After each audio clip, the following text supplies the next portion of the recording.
Hello, everybody. Welcome to this. We don't really have a name for it. It's me, Elia, Israa, and we're going to be talking about what's happening in Lebanon. And especially, I've got a lot of things that I want to share and a lot of analyses that I don't see being discussed enough that's connecting what's happening in Lebanon with what's happening in Gaza, with what's happening in the West Bank, with what's been happening for the last few decades. I obviously come from Lebanon, so does Elia. I've just come back from Beirut only a couple of days ago, so I very nearly missed this horrendous, essentially terrorist attack. And so we're going to sit and talk and sort of share some thoughts and reflections. And yeah, it'll be a loose form discussion, so I hope you enjoy this. And if you do enjoy this, consider heading over to our Patreon to support our work and help us continue making more of these, as well as our podcasts and video essays and the like. So, should I just start, or do either of you want to add some Okay. introductory stuff?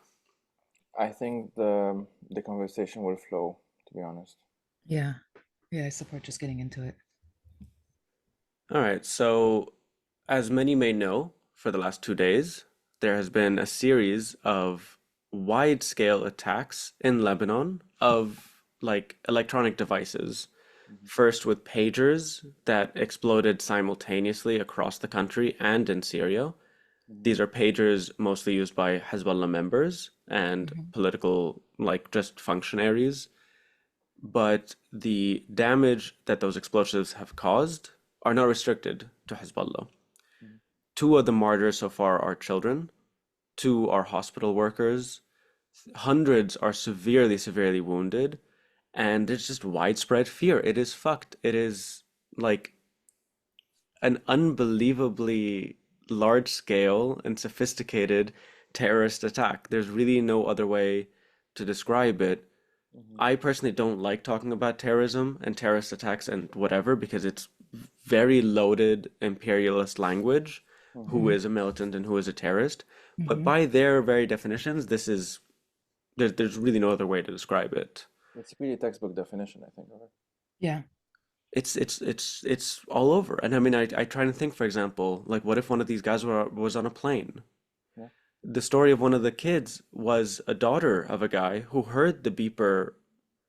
I don't like getting to these details because it's so fucking morbid, and it's just like in an instant, Yeah. these thousands of explosions, and yeah, I don't know how to react to it. I'm sort of numb, I think, after 11 months of witnessing incredibly intense scenes in Gaza, increasingly now in the West Bank, in the Mhm. south of Lebanon. But yeah, there's one thing that I want to start with, which is why are they doing this? Because Benjamin Netanyahu released this 10-second video Yeah. saying we are going to resettle whatever to the north. We're going to secure the north so that the populations can return. Yeah. Hmm. This comes alongside months of saying it's about self-defense. Well, because look what happened on October the 7th. Mhm. Hmm. And this anniversary is coming up in 2 weeks, and I am not ready for Hmm. all the commentaries, all the reflections 1 year since, and as though it hasn't been 1 year of. Like to them, that happened, and then everything else has just been Yeah. justified and kind of, yeah, it's shit what's happening, but Hamas shouldn't have done that. Mhm. Mhm. And so I want to counter some of these frameworks, and or like that kind of, let's say, temporality, because now what they're doing in Lebanon, what they're doing in the West Bank, I mean, it's very clear that they're doing everything, they're pushing so far the limit of all of these groups, all these populations, all these societies, waiting for a response. And then when the response comes, they'll throw their hands up and say, oh, look, we're being attacked Hmm. by the barbarians. So, and I find it deeply frustrating and upsetting. And some of the, like, you know what I mean? The civilized world has become the most barbaric. I wrote a thing and then I pieced together this clip of Edward Said talking about the history of terrorism in the region. Hmm. which was introduced by the Zionists in the 20s, like the styles we have now of this sort of marketplace, whatever, hotels, offices, car bombs, Yeah, um, against the British at the time as well. against the Yeah. British at the time. Yeah, most notably King David Hotel. Hmm. Yeah. Um, but but yeah, the comments I'm getting, and the comments I'm getting from like people with large followings, but like academics, professors. Mm. There's a guy who was like the former head of the NFL or something. Yeah, like, and I mean, that's not to say anything, but as in whatever, defending and yeah, I'm kind of at the edge. Um, and I really want to establish and help establish A, this is terrorism, B, it's unjustified, and B, it's condemnable. But where we're at is that so much of the world is celebrating it. There's not like, I don't know. So a friend of mine, I can't name names, but a friend of mine, he's a journalist, and a friend of his is also a journalist, and so that friend, so a friend of a friend, let's say, wanted to be interviewed by a big publication, one of the main ones in the West. I can't say which one because I don't have permission.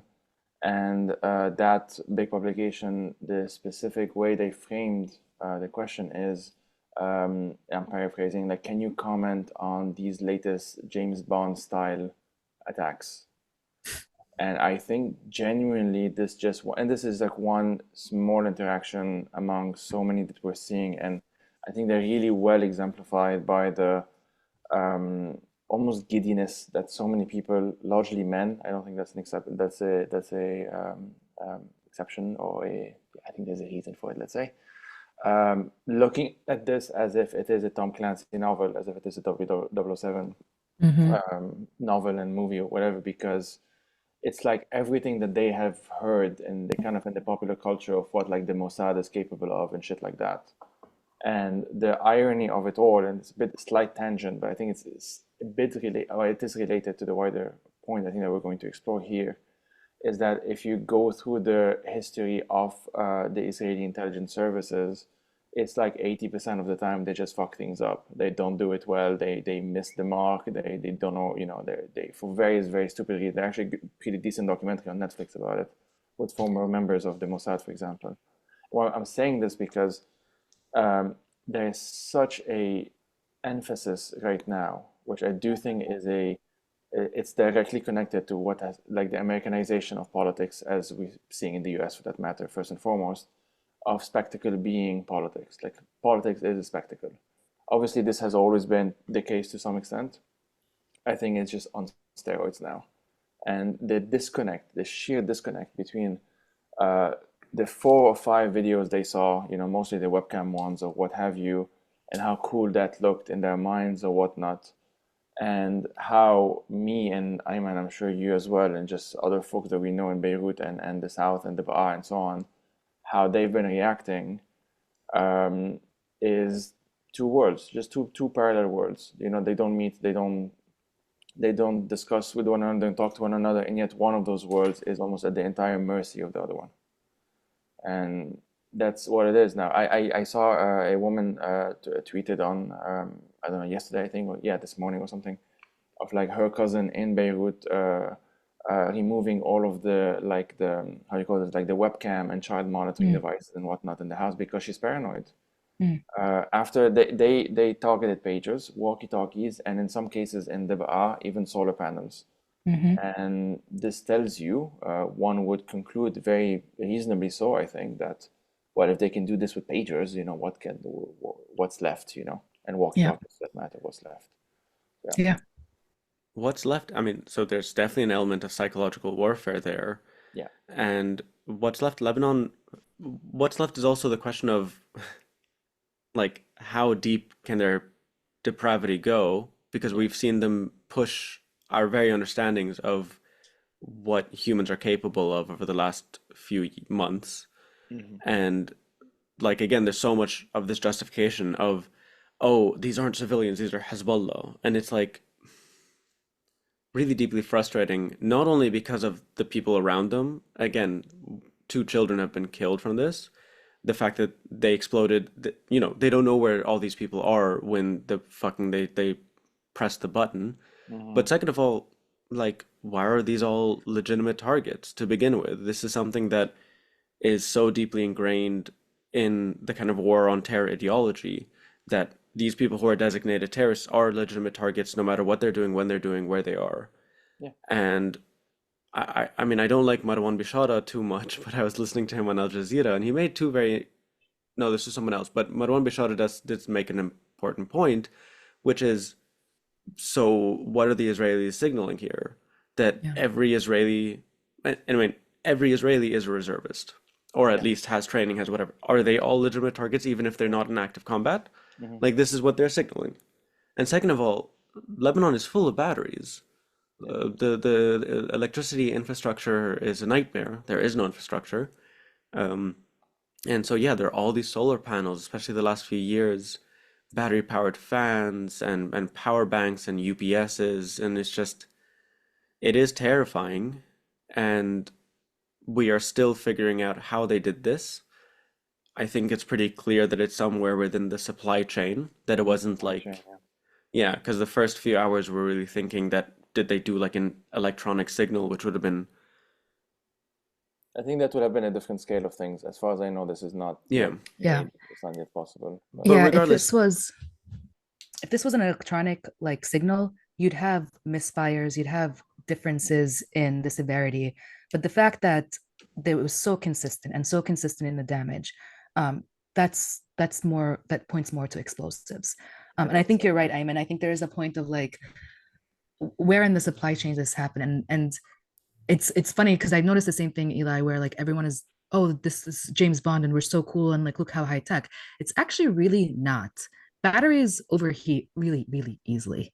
Like this is actually really sloppy and messy and just puts entire populations at risk for no reason. So it's not a fancy spy thing. It's just sloppy, indeterminate violence. It's just overall violence. There's nothing else except terrorism with this. it's wanton murder. Yeah. Yeah. I Yeah. think the goal is to just very, very, very simply define what counts as a legitimate target for them. And Yeah. by almost by definition, the way it is usually defined is that there is no definition. The Yeah. definition Mm. gets almost retroactively, uh, you know, inserted or applied rather. And Yeah. obviously, like at some point, the only definition of a legitimate target is basically a male that is of a certain age. Mm-hmm. And basically, you can extend that and call everyone around that male collateral damage, and that's Yeah. it. And we're And seeing a at shift in that the point, it's basically definition. everyone.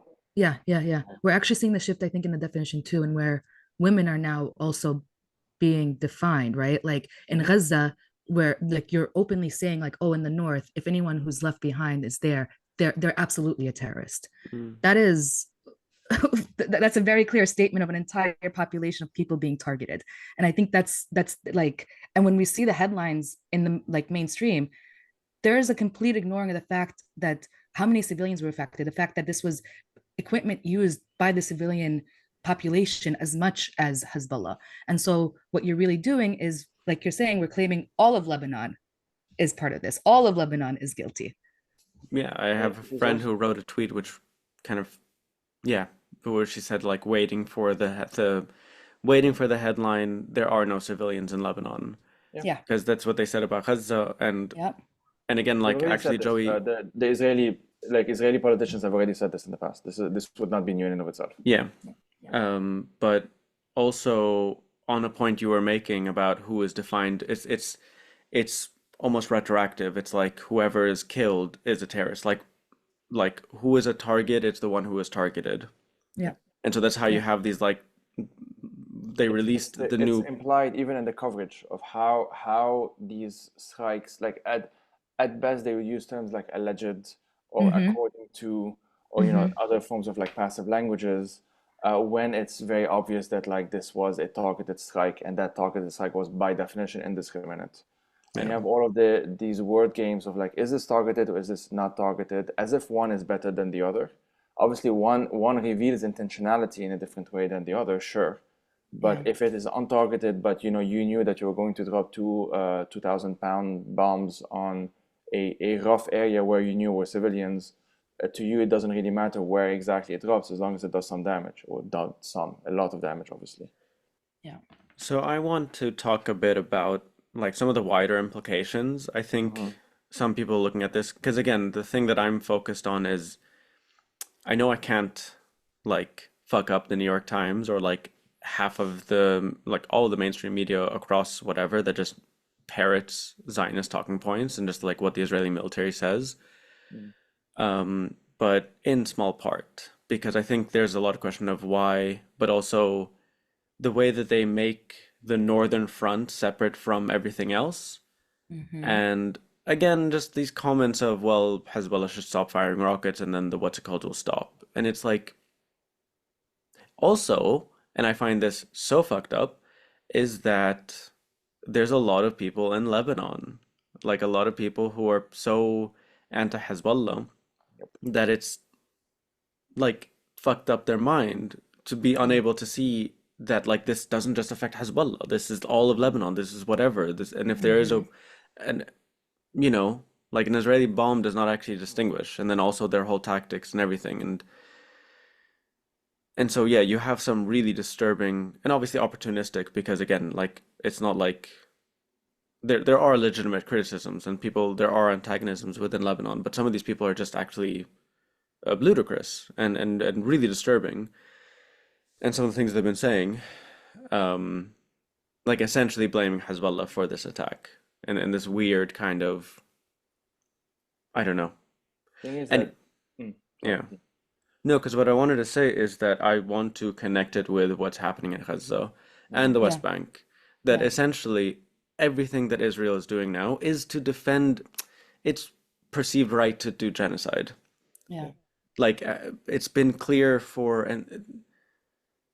months, for many months, that for all this to de-escalate, there needs to be a ceasefire. Mm-hmm.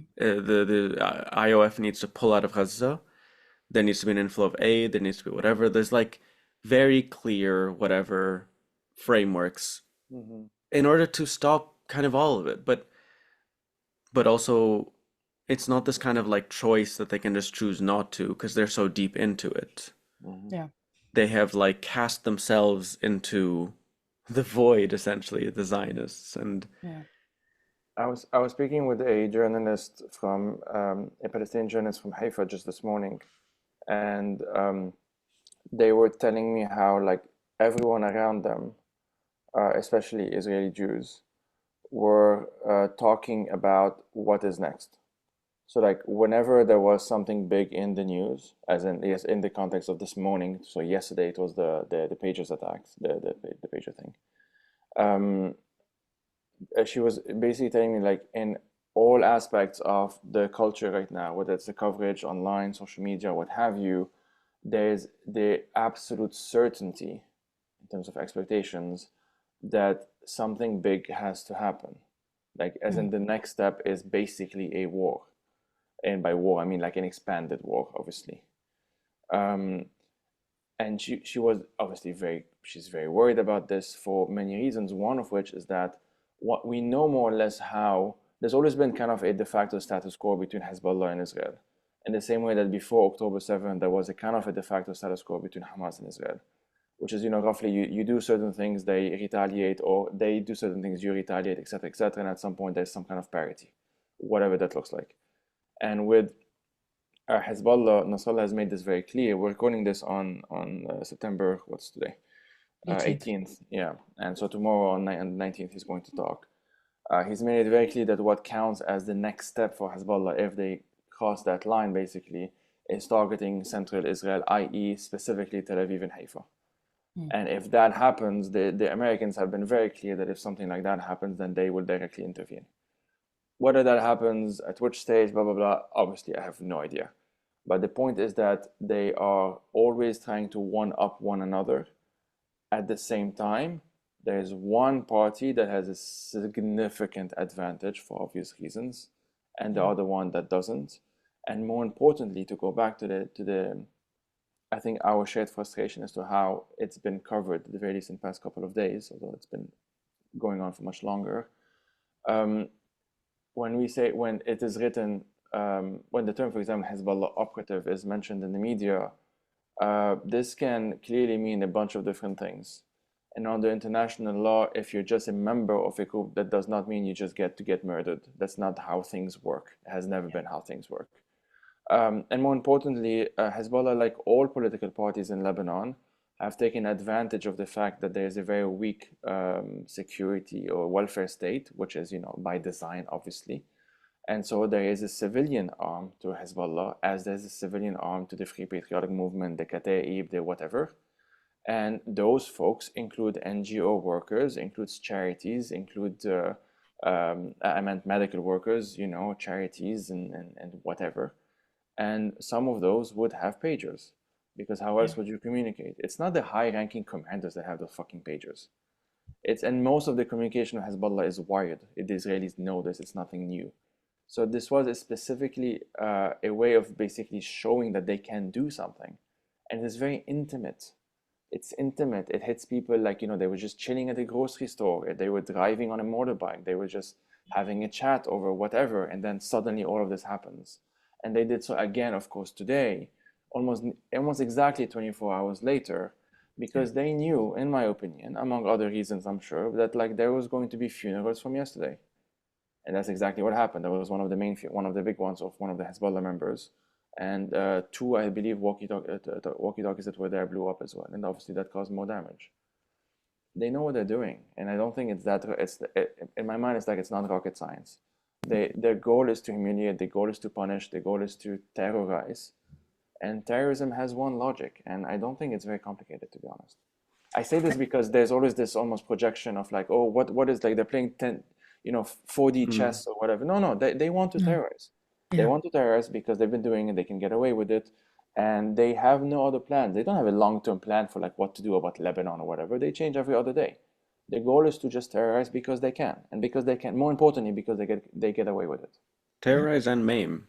Yes, absolutely. Yeah.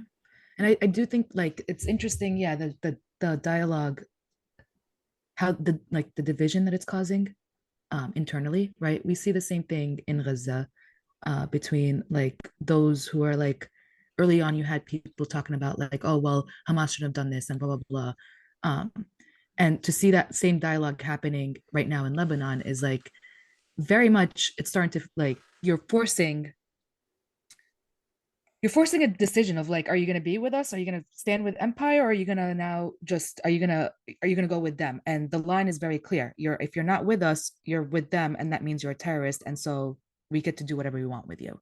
And I think that's the shift, a shift that we're seeing. It's always been happening, but it's becoming more violent and more in your face and out of just the trauma, the exhaustion. People are tired, people are hurting. And I don't there's a lot going on here that tears away at the social fabric.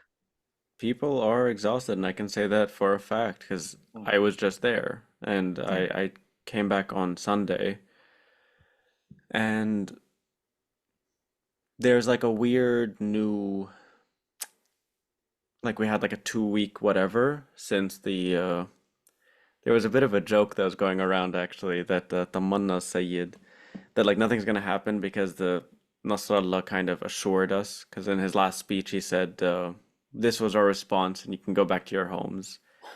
And I can't explain the daddy complex that we all have with not just him, with a lot of like, this is the post-war reality, like the daddy complexes. Yeah. But this then is the major, actually no, shit's fucked again. And there's this because again, Lebanon isn't just at war. It has been 4 years since the beginning of this economic collapse. Since, I don't know, like every time I go back, it's changed. And not just like stores closing. Oh, this is also incredibly fucked that it's all this phone stuff, because I was just there. And what I noticed, like at the low level, is that Beirut is now composed of three things: coiffeurs, hair salons, Sounds, the small shops, and phone shops. Phone shops are everywhere now in a way that I remember it just wasn't the case. But because telecommunication becomes this thing where actually I don't know the science behind it, the economics behind it, but it just is the fact, and money exchange places. And so yeah, the fact that they're targeting these batteries and it's scary and it creates this widespread fear. Someone else I know commented as well that it creates this fear around certain individuals as well, because people Yes, not only want to avoid the phones, they Mhm. want to avoid the person with the phones. yes. Mhm. Which is the And intention. intentionally, yeah, to Yeah, yeah. isolate and to, Absolutely. Absolutely. it's really fucked. And again, I do see this as not a kind of, I want to push back so hard against the fragmentation or the compartmentalization of Israel's Mhm. war on Lebanon with its war on Gaza and the West Bank, with its expansionary goals. Again, I've been reading a lot of the kind of history lately for my video essays, Mhm. and there are certain trends within Zionist thinking that say that the Litani River is the sort of borders, the northern borders of the state of Israel. Mhm. But Mhm. also, they did occupy Lebanon for 22 years, Mhm. up until the Mhm. Litani River. And Mhm. what they described it before, and the same language is returning, it's a buffer zone. Yes. And it's a Mhm. buffer zone in the same way that they've created a buffer zone on the Gaza Strip. It's a buffer zone, which is why they need the Philadelphia corridor. Mhm. And I don't know, I just want Mhm. to spell it out just fully. They want to create Greater Israel. And this is the plan. The plan is very Yeah. fluid and shitty and messy, and there's not actually any whatever, but this has been very obvious to me watching the settler movement over the last like 20 years.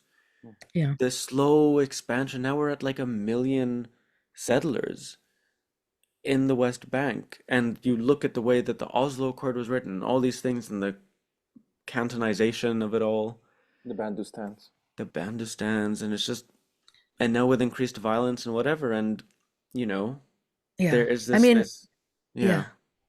It's going back to the roots of Zionism, right? Like early on, they were trying to play the political game, trying to figure it out. And then eventually they were very clear. We need to violently push people off their land. We need to violently take the land. And I think that's where Netanyahu, if nothing else, has removed any facade of any type of political diplomacy, like diplomacy, or any type of like coexistence, right? And has really like affirmed the violent nature and the core of what Zionism and the settler state of Israel is. I think we should add, though, that there's something very specific about the way the Israeli establishment views Lebanon. Because Yeah. historically, it was almost taken for granted that of their three major Arab neighbors, Egypt, Jordan, and Lebanon, a normalization with Lebanon would actually be the first one. Yeah, that's And true. they believe that for very simple reasons, sectarian reasons. They Yep. believe the Christians of Lebanon would basically be de facto on their side, and everyone else, basically are Muslims, and the Muslims are de facto natural enemies or whatever. Yep. And obviously, that did not go as planned. And a big part of why that did not go as planned is, as it happens, the anniversary of Sabra and Shatila is basically now. And that was one of the reasons it did not go as planned. It was, even by the standards at the time, as we know from the Reagan archives, it was a step too far. And that created a kind of international blowback against them that at the time caused them a lot of it was a diplomatic costs. And their Yep. plans of a long term, which was, by definition, indefinite occupation of not just up to the Litani River, but at the time, obviously, in Beirut as well, up to Beirut, got screwed. Those plans got screwed. And that for me tells me a number of things. We saw, as it happens today, there was the UN vote Yeah. uh, that basically affirms the ICJ recommendations, or whatever the legal terms are, that essentially the Israeli state has to withdraw from the occupied territories defined as Gaza, East Jerusalem, and the West Bank under international law. Mm-hmm. And all of that, not just have to do this, they have to do it within a year. And then there has to be basically sanctions and divestment from Mm-hmm. any kind of corporation in those territories, like Israeli presence, like, corporations, what have you, in those territories. Obviously, we know from experience that, various things are going to happen, and most things are not going to happen. We know that. but it is creating kind of this increased cost of what does it look to just do quote unquote business as usual. When even Germany announced a few hours ago that they were no longer going to sell, or at least the new ones, they were no longer going to sell new licenses for Yeah. war exports to Israel, it says certain things. I'm not one to be an optimist, don't get me wrong, but I think what is happening right now is that we're seeing the Israeli establishment, specifically Netanyahu, and to some extent Smotrich and Ben Gvir and Gallant and the others, see how much they can push. Essentially, Yeah. how much can they push this needle, and how many facts on the ground can they create? Yeah. That this, they want to basically create new facts on the ground, as they've been doing, of course, in the West Bank, especially for 3 decades now, and they don't seem to have a long-term plan. And I think for me, that is interesting. It's interesting for many reasons, one of which is that I think basically they can be weakened because they don't actually have a long-term plan. So Yeah. right now, the entirety of the infrastructure of the state of Israel, to various extent, this is a generalization, is about Netanyahu wanting to maintain power forever and ever and ever and ever. And we know Hmm. that expanding the northern front, as he calls it and how they call it, is basically his next step to doing so. Yeah. I don't know what's next. I genuinely do not know what's next, because even if those are the plans, that we can be sitting here and saying, okay, this is what they think and this is the analysis and blah blah blah, something can happen that's completely unpredictable and changes absolutely everything. Yeah, And I so very much agree with like what you're saying. And something I think about is like dying empires. Like we yeah. are in end stage capitalism. We are watching the American empire in itself collapse on itself, and it's intimately tied to the Israel, like the Zionist regime. Um, and for me, that's the only thing that explains how much they're willing to go and how much the US continues to push. It's like such a desperate attempt to save themselves at any level and to save whatever hacked society they put together, um, that they're willing to destroy anyone and everyone. And even if it means that none of them are left, none of us are left, it's better that than for them to fall themselves. Um, and that's something I would actually like. I don't hear a lot about, and I've been trying to think more about this. Is like, what is the bigger picture of end stage capitalism and neoliberal fascism that's on the rise, and the dying planet that we're in? Right, we're not talking about the fact that Amazon's been on fire for how long. Mhm. All these elements that are absolutely impacting us in this moment, but they're still siloed and separated, and we're not engaging in. But they're absolutely part of what's happening right now. Mhm. Yeah.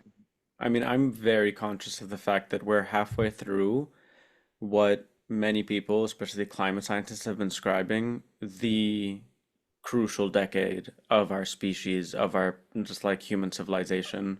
Mhm. And Yeah, I remember hearing that in yeah, 2020 and being like, okay, we've got a decade, And obviously, like, for years before that, there's like 2015 is the cutoff point, whatever. 1.5 degrees seems fucking mm-hmm. locked in, but there's like a lot of if we do radical Yeah, change till we're here. 2030. Yeah, we're fucking here, and it's um That's the there's other also thing. We know that the Middle East is specifically vulnerable to, I mean, Mm-hmm. everywhere is obviously, but we are one of the particular most vulnerable spots in the world. And objectively, if you're just taking a completely, for lack of a better term, apolitical blah blah blah view, the best way to tackle global warming is for everyone that lives in a certain territory to, again, this is going to sound stupid, come together and tackle it together, etc., etc. What the Israelis specifically have been doing is making sure that a huge chunk of the land between, let's say, between roughly the Sinai and the Litani River, more or less, is uninhabitable for other purposes than the purposes that they want. They are burning down olive trees. They are spraying white phosphorus in southern Lebanon. Obviously, Gaza, among other things, Mm-hmm. is an environmental catastrophe. And this is the plan. But if you are a government who has long-term thinking and your plan is to face and weather the storms and the changes and all of those things ahead of time, this is not the actions that you would be taking. There's a lot of, at some point, you would be, there's so much poisoning that you can do of the waters before this affects you, as we've been seeing, we saw with the polio epidemic.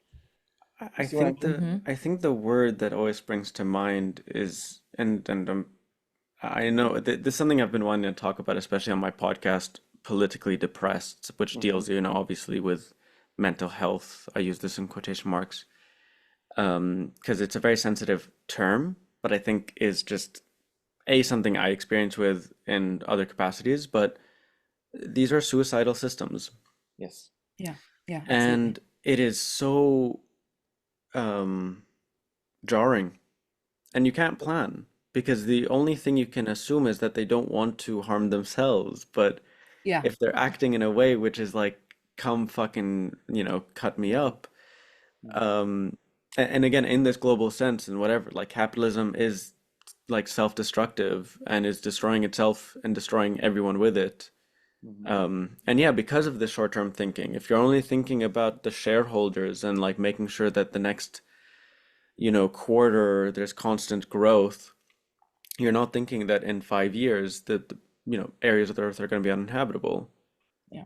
But it is kind of reminding me now of essentially the Israeli strategy, which is to push and essentially constantly, like, I hate how much like Israel is essentially like calling the US's bluff. Like it is its Yeah. major ally, Yes. but like the contempt that like Netanyahu has for Joe Biden, Yeah. or the Yeah. contempt that they have for the UN. Anytime anyone says like, maybe don't, they are like, Fuck you. yeah, fuck Yep. you, you piece of shit, how dare you? And it's just Yeah. this the entitlement to do genocide, the That's the thing. entitlement That. to, Mhm. and so basically, like you said, they create facts on the ground, they took over the Rafah crossing, and they're like, Mm-hmm. okay, we're here now. And Yep. Mm-hmm. so now it's one of our demands. Okay, now we have it. So if we do a deal, that's Exactly. one of our deals. And again, Exactly. Yeah. ultimately, that's one of the major problems that I think, is what Edward Said calls it as an anomaly. Because like if you look at the West Bank, you know, over time, now you've reached up. Like I remember when I was younger, it was 500,000. I think it is around 1 million settlers in the West Bank. And so now, if the UN says it needs to pull out, and like obviously Yeah. under every basic code of international law, moving your own populations into areas that are captured during war, um, they're like, what, you want to kick us all out now? Hmm. Mm-hmm. And it's Mm-hmm. creating those facts on the ground that then, and so obviously the US and obviously whatever, I had a really fucked up experience coming back into this country. Sorry, this is a very small point, but it's like left in a like incredibly bitter taste in my mouth.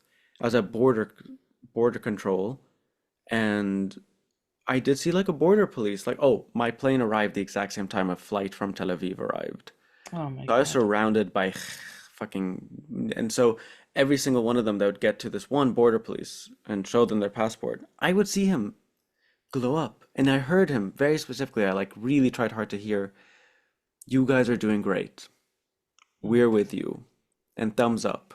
And this is a white Christian Austrian border police who could very easily deny me the right to enter to come visit, live with my partner. Yeah. But also just the smugness that he's a grandchild of Nazis. Hmm. Yeah.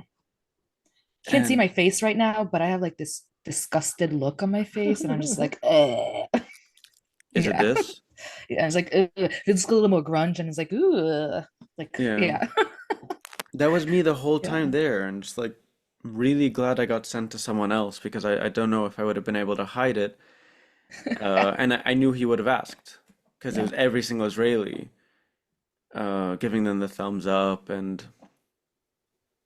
But that's the thing. So there is an amazing essay by Baudrillard from the 90s in the context of the siege of Sarajevo and the genocide that obviously followed. And in that essay, he explained, and shout out to Adnan, who is a mutual, who is the one who sent us that essay long ago. He basically, like, there's a reason why the West at the time, and for those who don't know, was actually very hesitant to outright condemn the Serbs, the ultranationalists, for their genocide. Mm. And that's because they were doing what they want to do, what they would have wished to do. The Serbs Yeah. were doing to the Bosnian Muslims what the West wants to do.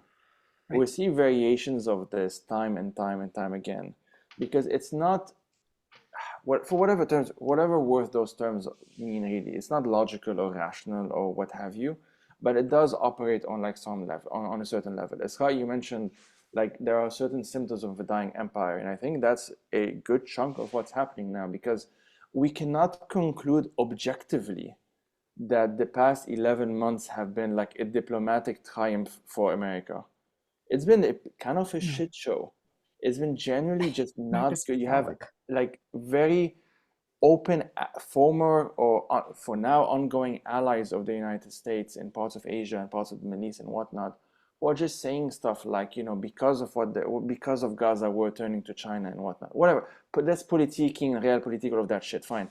But you cannot conclude that this just makes sense because it's in their best interest to just fund because they get something out of it and whatnot. They're pissing off all of their other allies, minus maybe the UAE because they don't give a shit about anything. And I genuinely think Yeah. that's true. And just like an Yeah, they hour are. ago, we saw the even MBS and Mohammed bin Salman literally saying that like there will not be normalization with Israel unless there's a Palestinian state. Again, this is MBS. He lies all the time. It may not matter. The point is that like if your goal is normalization and if your goal is like Abraham Accords 2.0 and whatnot, what in the past year almost has made that more likely? And the answer is nothing. The worst people Yeah. possible, even within a very fucked up system in Israel, are the ones in power. More far right than they were even 10 years ago. People that Yeah. were, some of the people in the cabinet, at least allied with Netanyahu, were sanctioned by the fucking Americans Yeah. for violating Yeah. international law. But Yeah. that's it. That's how it is now. Wasn't And Ben Gvir like not allowed to join the Israeli army yes, Yeah. or his something like party. that? Yeah, the party, the Kahanists. And Ben Gvir, it's either him or He one of his was sanctioned. associates, he was Mm. sanctioned, Yeah. exactly. And I mean, the movement, the people, the settlers who are being sanctioned right now, which is like largely symbolic, are all allies of Ben Gvir. So like, but this is your ally. You're sanctioning your ally. And so how does that make sense politically? Because I don't know of other empires that's doing it right now. The Russians are not spending too much time sanctioning Belarus. Yeah. It doesn't Yeah. make sense because they want them to follow a certain model and whatnot. If they go out of whatever, I'm not gonna go through this tangent too much, but like it just doesn't make sense, and I don't think it's a long-term plan that the U.S. administration has had from the beginning. I think they've almost been winging this. The answer that they give whenever they are scrutinized make no sense whatsoever, and they seem to be biding for time, and at this point just waiting for the elections and hoping for the best after. And that's it. Yeah. It's There's no it's long-term two plan. bullies going, yeah, two bullies going head to head, trying to see who could force the other to do what they want. Pretty much. And You know, who pays the price? Obviously, it's just the people under them. it's yeah, In this exactly. case, Everyone obviously, else on the Palestinians playground is especially. getting destroyed, and they're destroying the playground and Yeah, trying to I think that's see a good who's going to be metaphor. the king of the playground. Yeah, yeah, yeah. That's it. That's it. Actually, that's the conclusion I wanted to get to when I was thinking of doing this myself. I remember when I studied screenwriting, I had studied psychology before, and when I was telling people I'm going to go study writing, they were like, "Oh, interesting, you can use the psychology." Hmm. And so I did, obviously, when I go into writing, think about it. And one piece of writing advice or analysis that to me has implications like to humans in general is like no character or no person thinks they are evil, thinks they are doing something bad. Mm, It's a Yeah. very rare, mm. very specific thing where they're like, we know we're doing bad and we want to do bad anyway. And this is the mark of like a well-written villain, where the villain, It's like this sketch, Are We the Baddies? Yeah, I yeah, was just yeah, Yeah. thinking about that. It's like, what is that movie? yeah, exactly. Like no one's sitting there. Very few have this thing of, well, but imagine, are we the baddies? Yes, let's keep doing it. Because the scene Yeah, ends with them yeah. running away when they discover that the Right. baddies. Um, but so, and then another thing, another sort of, this was advice. Characters in films and TV and plays and whatever have wants, have desires. And I remember a professor of mine, a teacher, telling me something. He's like, it can be very simple. Like, usually it's just for money or for power. And in this case, it is just domination. It is just control. It is just like there's not this large term plan and like with it this there are no adults in the room who have it all figured out and like okay once we get there it'll be fine. It's no, we just need to keep control. And this is the case for all Mm-hmm. imperial powers. This is the case Mm-hmm. for, I mean, even for the US, for Israel, for Russia, even for Mm-hmm, mm-hmm, Iran, for mm-hmm. China, and it's all these competing things. But Mm-hmm. again, those that are like suffering under it, those that are like, I don't know, it's really frustrating. And like Also, looking at the history also spells this out so clearly. And Lebanon, specifically since this episode, or since what we're talking about is Lebanon, for most of its history, it was a struggle between Syria and Iran and Israel. yes. Mm. Um, I was I did a thing in my episode yesterday about Sabra Shatilo. Mm-hmm. I talk about how every Lebanese president, up until only a few decades ago, was elected on the back of a tank. Okay. Um, Hmm. Either an Israeli tank or, and mostly, a Syrian tank. Yes. Bashir Gemayel was elected very directly on an Israeli tank, and during the war, this isn't just a metaphor. In order to get the parliamentarians into the parliament to vote, you need to clear the roads, you need to make it safe, you need tanks. Yeah. You Like literally it's, need tanks. Yeah. yeah, yeah, yeah. As someone who, like Ayman, has tried to block Parliament a number of times, I can tell you we need tanks. Yeah, fun Yeah. times. Fun times. So yeah, that's it. I think we've basically done everything I wanted to do in this, and especially get to this point of it is all a matter of power and domination, and it's disgusting. And the UN says something, international organizations. I don't know anyone who's come out, any major whatever, to condemn Israel for this major terrorist attack. Yeah. It's Yeah. Same. Yeah. And the one thing I don't want to do, and the reason I want to do this and have the space to have this whole conversation, is because mostly people are still stuck at this I'm very frustrated that we're still at this point where people are drawing comparisons. Oh, if you like, imagine this was Hezbollah doing it against this, like, wouldn't, خلاص, we've been saying this Oh for 10 God. months. Imagine Yeah. this was the other way around. Imagine this wasn't a mosque, it was a synagogue. Imagine it wasn't a, like, we get it. And it's just this frustrating thing Yeah. of, are we gonna keep pretending like they care? Like once you Yeah. say, "Oh, imagine it's London, not Gaza." Oh, Right. that would be. It's just not gonna work. It's been like 5, 10 years or something. I remember Syria. This was a major thing, and it was really depressing. It wouldn't have the effect, and it's just we're still trying the same tactics, even discursively or Yeah. rhetorically, or to be like, I don't know. I don't Yeah. fully know what the No. next thing is, but I'm tired of having those conversations set in those frameworks. Yeah, yeah, yeah, yeah. Yeah, yeah, I'm with you on that. And honestly, it goes back beyond 5, 10 years. This is literally what Europe has been built on. Just the complete othering and demonization of Muslims and Arabs and anyone who's not Europe, right? Um, and I think that for me is everyone's asking what's the next big thing. For me is like, what is it gonna fucking take for people to stop asking that and do what they need to do? Yeah. Like that to like, what do we need to do to shift to get people to stop putting like I'm noticing this in the mutual aid work that I'm doing with Gaza, right? Like even those who are coming in, they want to help and they want to be told what to do. They want to be given authority. They want to follow someone. And I'm just like, why aren't we connecting the dots of part of the reason why we're in this situation is because our quickness to abdicate our authority and quickness to be like, oh, but this is not for me. Someone else should tell me what to do. So at what point are we going to show up and say, okay, enough is enough. We need a whole shift in this. And yeah, I mean, then you see what they're doing to the education systems, how people literally don't read, and then AI and all these things. I'm like, oh, well, that's a whole nother battle. Like, that's a whole nother battle. I would, so I can add, so I spent way too much time of my adult life studying Lebanon and the PhD and all of that shit. And one thing that is fascinating about Lebanese history, one of the reasons why I always go back to it as much as it drives me insane, is that a lot of the time if you so two things and they happen at the same time.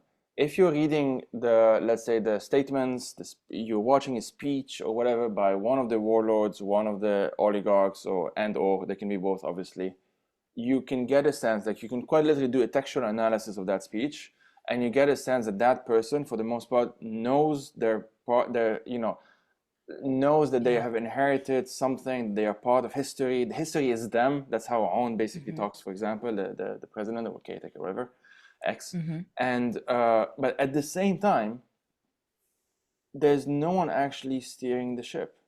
There isn't Yeah. one person. There isn't one person that is just really at the helm, if you see what I mean. And there's Yeah. something about that that can be maybe paradoxically so a bit freeing for me anyway. I will just speak for myself. When I understood certain power, like dynamics of power, what does power do to an individual? Because everyone is in a context, and no one is born evil, and blah blah blah. The whole banality of evil shit. That obviously many people, I think by now, if they don't know, should at least look that up. Should definitely do like a video on that at some point. Um, the Someone like Netanyahu, who has been in power for some time, at some point doesn't know anything else, doesn't know Yeah. what to do with life without the position that he is currently in, and so on and so forth. It's why you have someone like Elon Musk being literally the richest man on the planet, and yet spends 10 hours a day wasting his time on Twitter, the thing he bought. Like at some point, but it's again, it's a cliche for a reason, but like power corrupts and absolute power corrupts absolutely.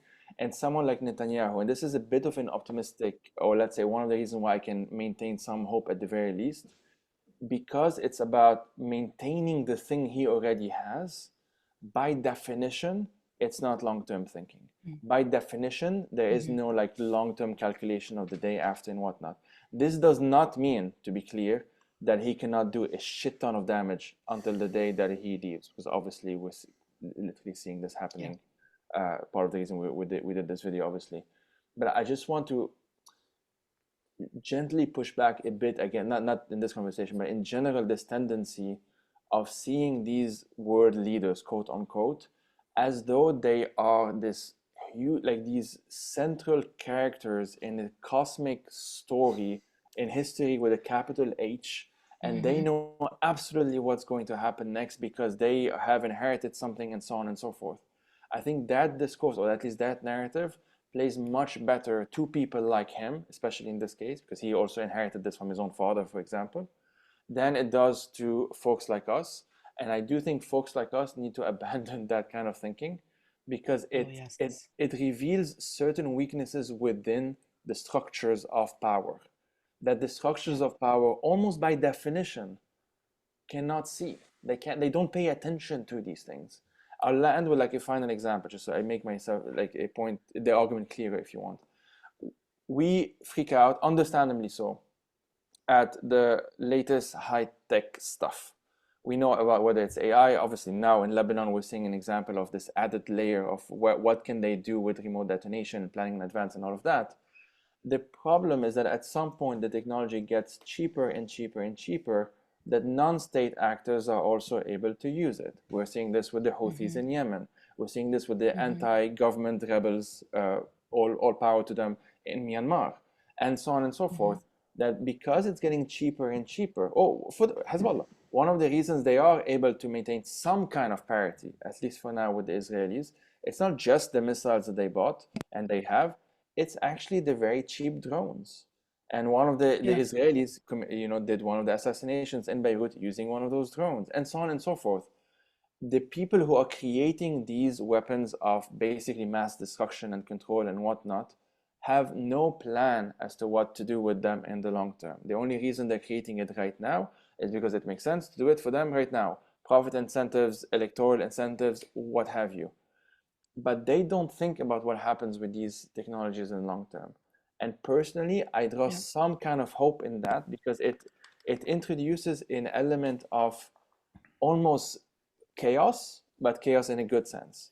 In the sense that it's not as Yeah. orderly as the people in power usually present it. And I think it's important for everyone else basically to understand this. They project confidence doesn't mean that they know what they're doing all the time. Those Yeah. two things are not the same. Yeah. I'll end on It's this. Sorry, it's a bit of a rant. no, it's like the Death Star, right? All these what are those white Yeah. people? The stormtroopers, the incompetent stormtroopers, and like the Death Star. Like you think that Sorry, I it's like just love all that you competent. call the stormtroopers all of those white people. That's hilarious. Yeah. Yeah, no, absolutely. I think it's really a thing. And so I think this is where Ukraine is really interesting because the Ukraine war with Russia, it's all about drones right now. And it's really shifted like warfare and how it's done. Um, and In a way as that the this, Russians did not plan when they started the oh full my scale God, yeah, invasion. it's And that's completely one of the, changed. that's for me one of the, again, sorry, I didn't mean to interrupt, but like No, one no, of you're the good. reasons You're I good. have some hope on this is that Yeah. they clearly had a goal. They stated what the goal is and they fucked it up. Yep. Yep. Just Yep. did. And yeah. And I feel like now it's like almost a race because I mean, we're already starting seeing in the US like the control and the surveillance of drones and access and who could get what and where you could get them from, right? Like, oh, you can't get Chinese drones because they're going to be spying on us. Okay. Well, they're not the ones that are actually causing the Yeah. problems. And so it's like, well, are we the people are we are aware of what's happening too? And are we doing what we need to do to make sure that we're staying ahead of the game before they do what they need to do to shut the doors on us, you know? Um, Mhm. so I think that's the tension. And it kind of brings back to like I think a big piece of what we need to do right now is people need to like regain, no, understand what it means to be part of the conversation and engage in this stuff in a deeper level and stop at like giving up their power and stop saying, oh, well, our government's going to take care of it. Or we're going to do this. Or I don't have to Mm. worry about this. This is something that, right? Like, no, you actually need to be super deeply involved right now in all these things. I mean, and just grow up. Oh, yeah. I think there's something very like basic psychoanalysis that people use with in politics. Yeah. I've heard this sort of thing of like the sort of like mommy Democrats and the daddy like Republicans, the kind of Mm-hmm. harsh, but the like mommy will come and take care of everything and whatever. But anyway, Mm-hmm. um, and no, there are no adults in the room. And Yeah. that's sort of summing up Exactly. what you said. There are Exactly. no adults in the room. No. Um, for all my criticisms of him, Yanis Varoufakis has a very good analogy of when he was in the chambers of power in the European whatever, Hmm. uh, and realized that they don't know. They don't know. Like Christine Lagarde doesn't know. Hmm. There are no adults in the room. Yeah. And that That's feeling, exactly what you get when you read the Oslo agreement, the insider accounts, and all of that. Is that yeah. so many things that were decided like fucking 10 minutes before signing it, and No, shit and like so that. again, Yeah. the whole thing of Netanyahu's Yeah. 10-second thing, it's very clearly him being like, okay, let's do this now. Yeah, Because I really need to Yeah. cement this idea that it's about the residents in the north who are never gonna go fucking back. yeah. If Yeah. that is the goal, then it's you're an idiot. Like he's ridiculous. But obviously, it's just But again, like a objectively, he made it much more difficult for anyone living in the much much north to more, live in the north. Like that's much just a more. Yeah. fact. Yeah. And yeah, I don't know. So I guess that's sort of a big round circle to come back to what we always end up talking about, which is people rolling up their sleeves and like taking initiative and actually like being political agents because we all are political subjects, whether we like it or not. We are all within capitalism, within patriarchy, within white supremacy, Hmm. Yeah. within imperialism in one way or another. And I don't know. But I definitely do agree, Estro, and I like echo those frustrations where it's like I mean, I think that's what I described in that episode, like self-marginalization or impotentization. Yeah, where Mhm. I mean, I used ContraPoints as an example where like she has a whole like years talking about fascism, very, very serious topic, but here's another serious topic. Oh, I don't want to get involved. I'm not going to talk about it. It it feels like someone else's conversation. Yeah. It's like, no, girl, like no. Whatever, I'm not going to open that up at the very end of Yeah. this. I think we should wrap up because it's probably Yeah, going to come up to about an hour.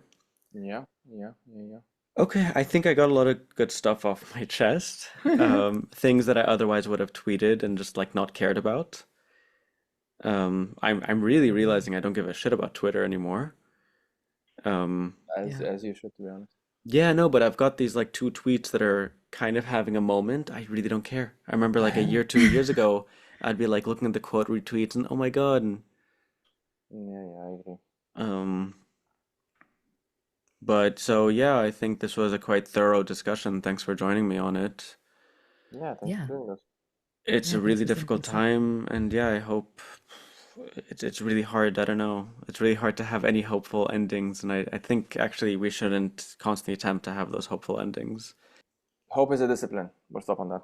Yeah. Hope is a discipline. It absolutely is. It is a practice, a deep spiritual discipline practice. Yep. And it's very difficult. Oh, so Very much, difficult. so much.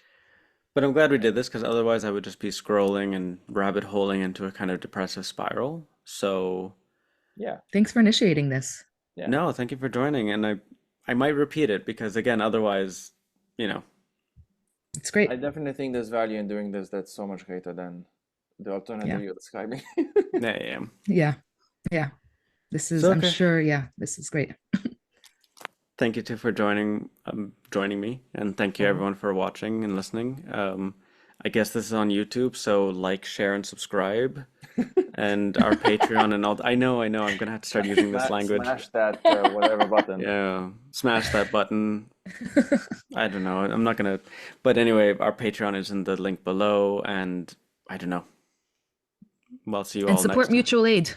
Support mutual aid. Should I put a link to the Gaza Mutual Yes. Aid? Yes, please. Very good. That'll also be in the link below, in the Perfect. comment section below.